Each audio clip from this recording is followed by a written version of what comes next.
How's it, guys, and welcome back to Paradigm Flip. I just want to break down a quick trade for you guys so you guys can take a look at how this looks real time, and hopefully you guys can learn from it. This trade was taken today on the 9th of June 2022, and hopefully I uploaded today as well.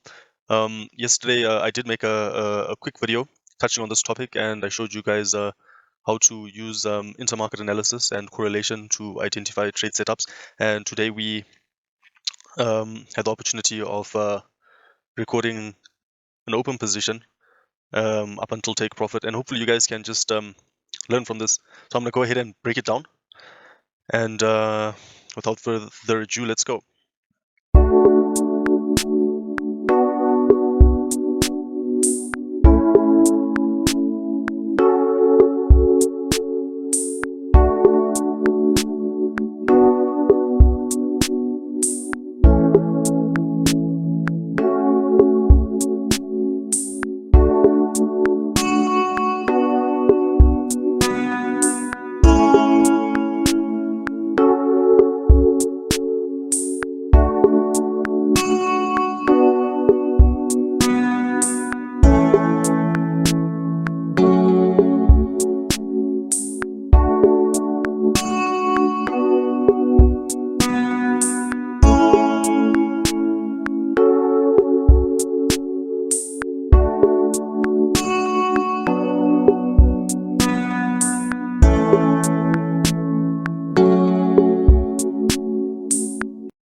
So the first thing that this trade had going for it, right, is that when we traded higher from this leg, right, and traded lower, okay, whenever we come close to a previous low, there will be liquidity below this low, and also at this point, right, whoever's buying in this area is currently losing money. So just so you can understand this, if you just look at this leg, right, if we take this swing high down to this swing low and we draw 50%, this 50% acts as a line in the sand, right? And below this level, all the traders who went long in this leg are currently underwater, right? If you think about it, whoever was buying at this bottom, all through this leg, or possibly even through this distribution, right? When price is currently down here, these traders are losing money. And what this is going to do is this is going to cause them to possibly capitulate. Now, one of the telltale signs that this is going to occur is that when we see new buying coming near the low, and they're trying to take price higher, possibly to defend whatever buy positions they have here. And immediately they are seen with rejection. And you can see through this balance area, they really tried a number of times. So we got rejection, so that's buying, and they just couldn't take price higher. Now, what this means is that all these buyers coming in this area are being absorbed by sellers at lower prices, right? So obviously we had possibly sellers in this area, right? They managed to take price lower, and now they are selling at lower prices. And what this is going to do is that whoever's buying in this area and this area, right, are going to realize they cannot push price higher, right? Whoever's sitting in this area selling, right, to all these buyers is just absorbing or taking the other side of their trade. And basically these sellers are going to end up capitulating or giving up their position, right? Because they don't want to end up all the way down here, right? And all their position is up here, right? It's something I touched on a previous video. And basically, if these buyers run out of ammunition or they run out of bullets, right? If they are buying and they don't have deep enough pockets, right, and they run out of ammunition, it's only going to take one seller to push price against them. Once their buying stops, it's going to take one seller to push price against them, and they're going to be upside down. So once they notice that someone is absorbing them, right, they are going to basically stop their buying, and they're going to have to unwind their position. And their unwind causes price to drive lower. Now, notice this bar, how strong it is, right? That's indicative of a stop run, right? So this bar, right, is caused by the unwinding of all the buyers that are capitulating in this area and this area. And also whoever has a stop loss below this low, right?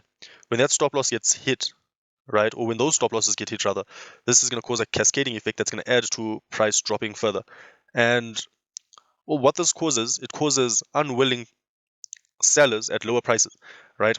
Now, this is important for the sellers up here and over here, because when these guys unwind their position, right, their buying position, and when these stops get hit, right, these buyers all become sellers at lower prices. And that gives an opportunity for these sellers, right, to then buy back their position from these sellers,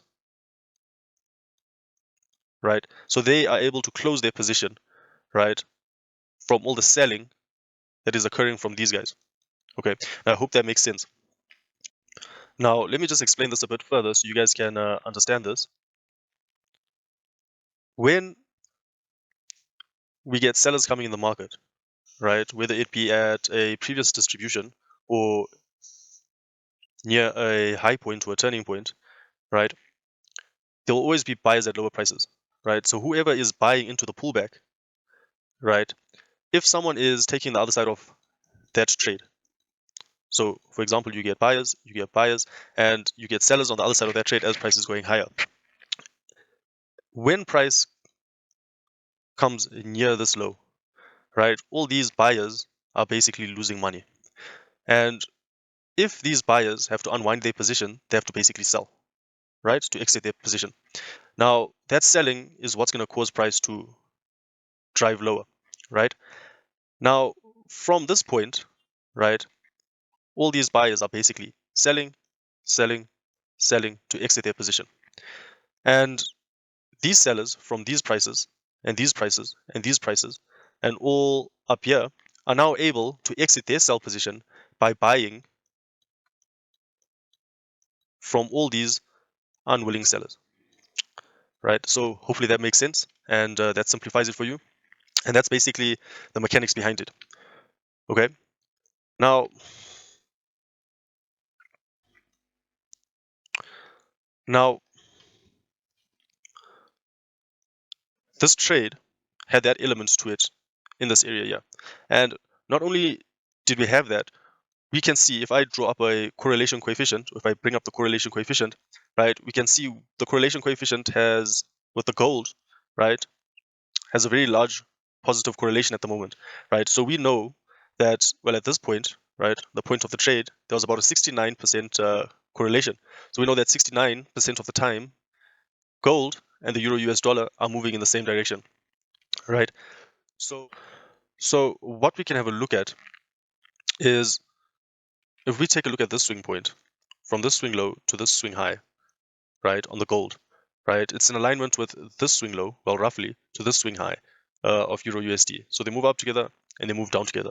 However, notice that gold, if I just draw this in green, right, if I draw a line across the gold, we notice that the gold is actually broken out of its low and is holding below the low. And Euro USD has not yet broken out of its low and starts to hold above the low. Now, this already tells me to say that if a pair or price breaks below a low and we start holding below the low, this tells me that there are sellers at lower prices supporting price, and this price is most likely going to continue lower, right? And if this is happening on gold, right, we can expect gold prices to continue lower, right? And indeed, they did, right? You see, gold consolidated and then dropped, okay? And on top of that, if we look at Euro USD, the fact that it's consolidating above its low, right, tells us that it's most likely going to have a stop run, right? And we can actually take advantage of that stop run. Okay. If you get price holding or coming close to a low and consolidating just above the low, right, you're most likely going to run those stops, right? And in addition to that, right, we also have a clear spread between the two. So the fact that Euro USD is sitting somewhat like this, above its low, right? And then you get gold, which is sitting like this below its low, right? And consolidating. And Euro USD is also consolidating. There's a clear spread between the two. Okay, and this lets us know that there's most likely sellers going to come in behind price, right, or above price on Euro USD, because this is an opportunity for spreaders to sell Euro USD and hedge that risk by buying gold. And we assume that the spread will close, right? And that's indeed what happened here, right? The spread closed, and it's a bit of luck, right? Because we never ever know. And what we are trying to do is put probability and odds in our favor, because you don't know if this spread could literally close by euro going higher and gold going higher faster than euro USD. Okay. And the spread could literally close like that. Now, spreaders at this position will be in a good position because they're still making money. The spread narrowed. Okay. If they sold euro USD here and bought gold here in equal dollar amounts, right? Any losses they made during this leg higher will be offset by the gain made in gold during this leg higher as well, right? And they literally make the difference. So what they make profit is the difference between the two. Okay, so having said that, we know that they are spreaders most likely going to come in above Euro USD to sell. So we know that sellers are going to be there. Okay, and it's obvious that sellers were there because we were holding. Price was consolidating in this area and we are absorbing, right? So we have a number of things going for this trade. The first thing is that the trend is lower. So we have an impulse lower. If you remember in my last video, I said we want to be trading with the trend with these things, right? The second thing is that we have sellers at lower prices, and that's indicative, or that's represented by this balance area that tells me to say that sellers are actually coming in at lower prices. Remember, balance area is two-way money, which means that there's buyers and sellers, and the fact that there's sellers at lower prices means that there's a higher probability that price will continue lower. We are also near a low. Okay, now this tells us that Euro USD hasn't yet taken liquidity, and whoever sold in here will want to exit below this low. And when we come near a low and especially consolidate near it, you'll find more often than not, price runs that low, right? So we have that on our side as well. We also have the idea of spread traders, right? The fact that we have a spread between gold and Euro USD, right, means that we can expect sellers to come in above Euro USD, and that helps us take price lower. We also can assume that the spread will close, and this is due to the high correlation between the two. So we don't expect the spread to move far apart, right? If the correlation had been very low, then we can expect the spread to be very wide. But the fact that the correlation between the two is very high, the spread between the two, right, won't be as high. Now, that doesn't mean the correlation cannot just break down, right? But we can't predict the future, and we have to move forward with what we have. And this currently is the correlation. So the correlation at this time was 69%. So we can expect or anticipate it to stay that way going forward until we see it breaking down, right? So based on that, we can expect the spread to narrow, and we can also expect Euro USD to continue in the direction of the trend, which is lower due to the fact that gold was actually breaking lower and holding lower and making lower prices still. So we can assume that Euro USD would continue with its downtrend.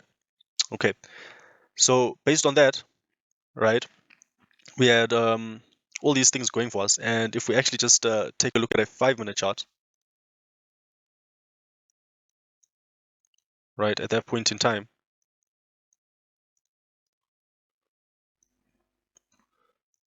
okay, you'll notice that gold went lower during this period and Euro USD went higher. Yeah. Now there was an opportunity to sell, right? And once we broke this candle, this green candle's low, right? That was a good area to enter short, right? And that was the breakout. And from this point, we can assume that the stop run will drive price lower, right? At this point, we may get a rejection, right? If buyers come in, okay. But if no buyers come in, then we can anticipate price to keep going lower, and which it did. Now you'll notice in the clip that I posted that I brought the stop loss, the take profit up, and that was because we had 3 large range candles, right, going lower. Now, if this happens, right, the volatility is very high and most likely unsustainable. Okay, it's very unlikely that this is going to keep happening forever. So if you get three large candles in a row, it most likely will need a pullback. And we were close to the target, so there's no need to wait for the pullback. And I moved the take profit higher, as you saw, and indeed we got a pullback. Okay, so I really hope you enjoyed this video. For more insight, you can check the previous video where I explain or introduce these type of trades. And I thank you for your time, and I hope you really learn from this. Please leave a comment below, leave your thoughts, and I'll really appreciate it if you liked, shared, and subscribed, and be notified whenever we post. Thank you.